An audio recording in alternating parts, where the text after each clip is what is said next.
Hello and welcome to my channel Built by Ben. Today we're going to be going through the easy way to make shaker doors for this unit behind us.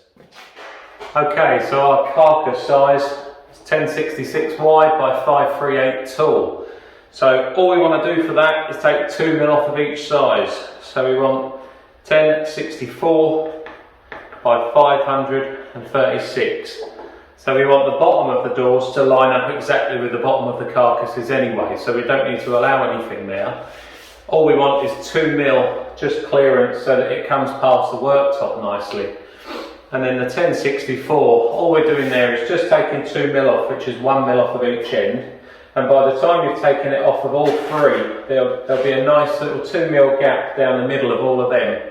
And then when we then cut this sheet in half to create two doors, the saw blade is then 2mm thick as well, so we end up with 2mm down the middle and 2mm each side of every door. Now the 2mm only applies for the middle one, because on the two side ones we actually want the door to finish flush with the side as well. So we're only going to make the side two 1065, and it might seem like, you know, a millimetre here, a millimetre there, but it all counts when it comes to the final look.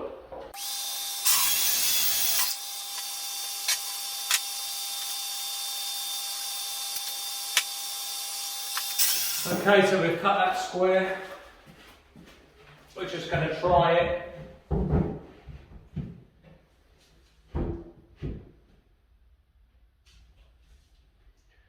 Yeah, looks really good. So all we've got to do now is just cut a central line, and that's going to form our two doors. Okay, so we've got our door here. And I know that I want my hinges in these 2 points here. So we're going to mark 50mm down from the top. This may vary on different projects depending what the build is. 50mm will work for this one. And then I've got this handy little template that I use that I picked up off of Amazon. I think it came with my kitchen hinges that I ordered actually. So we can get that on there, we use this hole, and that just gives us the correct distance on this point here that we need to drill. Now I picked up a great bit for this. I used to have to get the router out for this, but I picked up this drill bit. There's a mean looking thing, and what that does, you just line that up in the centre. Make sure you're pushing down onto something solid.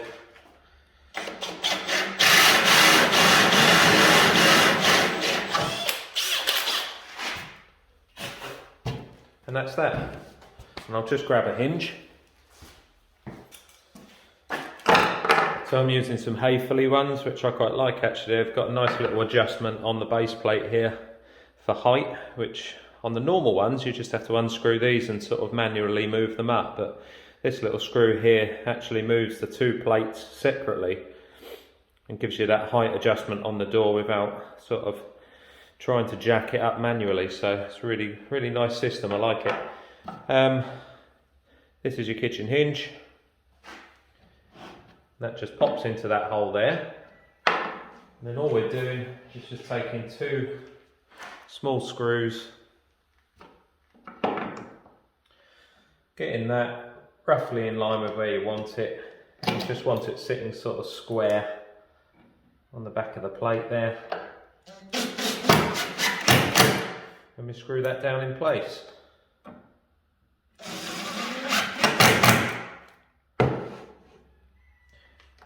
And there we go. That's the kitchen hinge fitted. That clips into this plate once this plate has been screwed onto the carcass. So I'll show you that in a minute.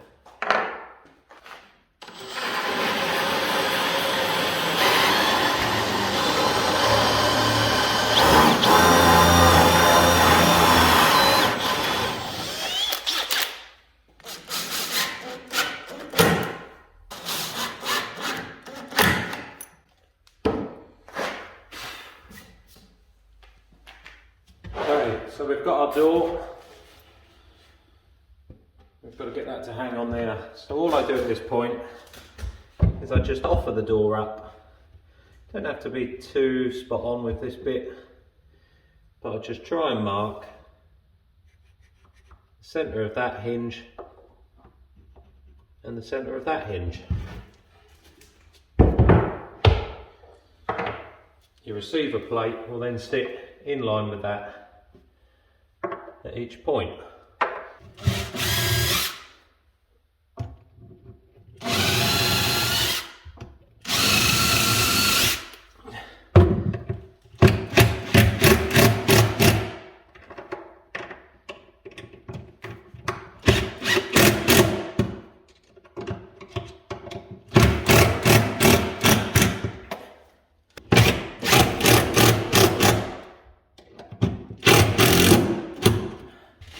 And then our doors just clip into the front and the back, front first, and then you'll hear a click, and that's our hung door. Now these hinges then allow for the adjustment that you need. So we've got this one here that will move the hinge up and down. We've got this one here that actually moves the door backwards and forwards, and then we've got this one here that will move it in and out this way. So we've got 3 adjustments there. Once all the carcasses are in their final position and they're all screwed and they're square, we can then mess around with all of the 6 doors together, and we'll get them looking nice with the gaps nice and flush and all of the front faces nice and flush. So that's something you do at a later stage. So we'll just carry on and hang the other doors, and then we'll move on to the next bit.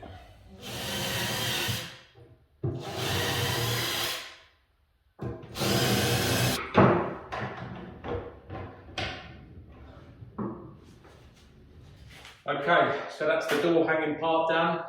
The customer on this job wants shaker style doors. So we need to get the 2 lines in here. Different carpenters do this in different ways. You can either cut some thinner MDF and create a stick-on border. I don't tend to like that as much. I don't favour that way, just because you've then got something that can come apart if the glue fails. You've got to pin it all on. Also, to get it without lines, you need to waste the middle part of MDF. So what I tend to do is just use a mini router trimmer with a V-groove part on it, which I'll show you in a bit. What this V-groove then does is, once it's painted, looks like a shaker door, but then there's no chance of anything then coming apart in the future. We've just set up the router trimmer, kept the same depth, but we've just put a fence on it, just with a bit of scrap wood there. We want that fence quite long, because otherwise it makes it quite difficult to come onto the edge without it rocking. So that's the whole point of this. So all we're going to do is take our 2 sides all the way through, and then with the top and the bottom line, we're going to just join the 2 lines and stop there. This side piece here needs to stay full.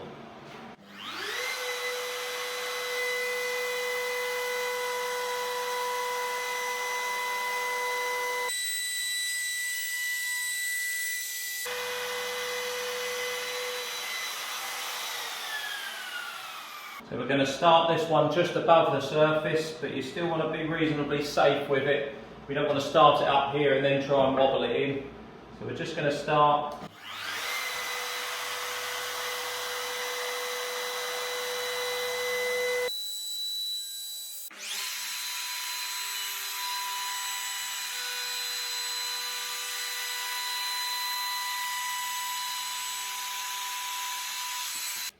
That's our shaker door.